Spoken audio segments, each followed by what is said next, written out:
մենք հավանաբար անցած 6-7 տարին ավելի շատ հրապարակներում ենք եղել, քան թե մեր գրասենյակներում,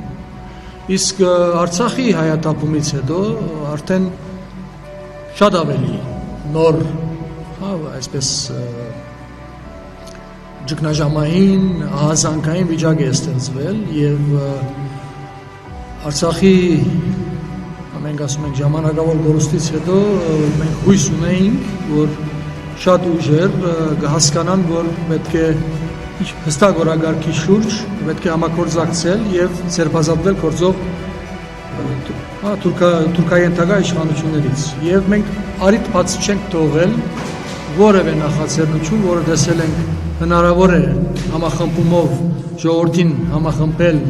հրապարակներ հրավիրել եւ ժողովրդի կամքի բարդացմամբ վերջապես ձերբազատվել այս թուրքական ընթացքից, դա բոլորի աչքի առաջ է եղել, կարծում եմ, հստակ։ Այժմ եւս, եթե գործող իշխանությունները պիտի հավավինեն դասական իմաստով այդ զեղծարարություններով, բռնություններով իրենց իշխանությունը բահեն, միջայլոց ասեմ, որ հավանականությունը ես շատ քիչ եմ համարում, բայց եթե համարձակվեն, բնականաբար մեր նման ուժը եւս որևէ առիթ համախմբված հստակ օրակարգով առաջնահերթորեն արդեն այսօր կարծում եմ շատ քաղաքական ուժեր առանց պաշտոնապես շփումների հասկացել եմ, որ այս թուրքացման ընթացքը պետք է կասեցվի։ Հայ ժողովրդի համախմբումը այս միտքը պիտի համախմբե մեր ժողովրդին։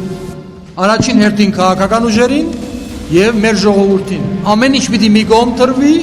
եւ այս թուրքական ընթացքը պիտի կասեցվի։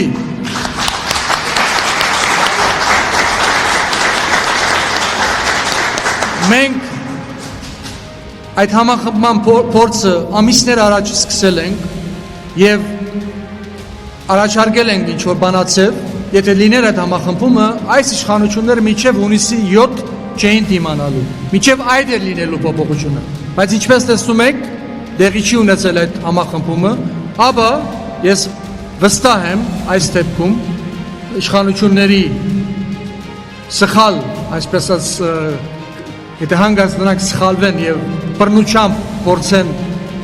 շարունակել իրենց իշխանությունը, ես վստահ եմ, որ այդ համախմբումը լինելու է հրապարակներում եւ մենք ձերբազատվելու ենք այս թուրքական իշխանություններից։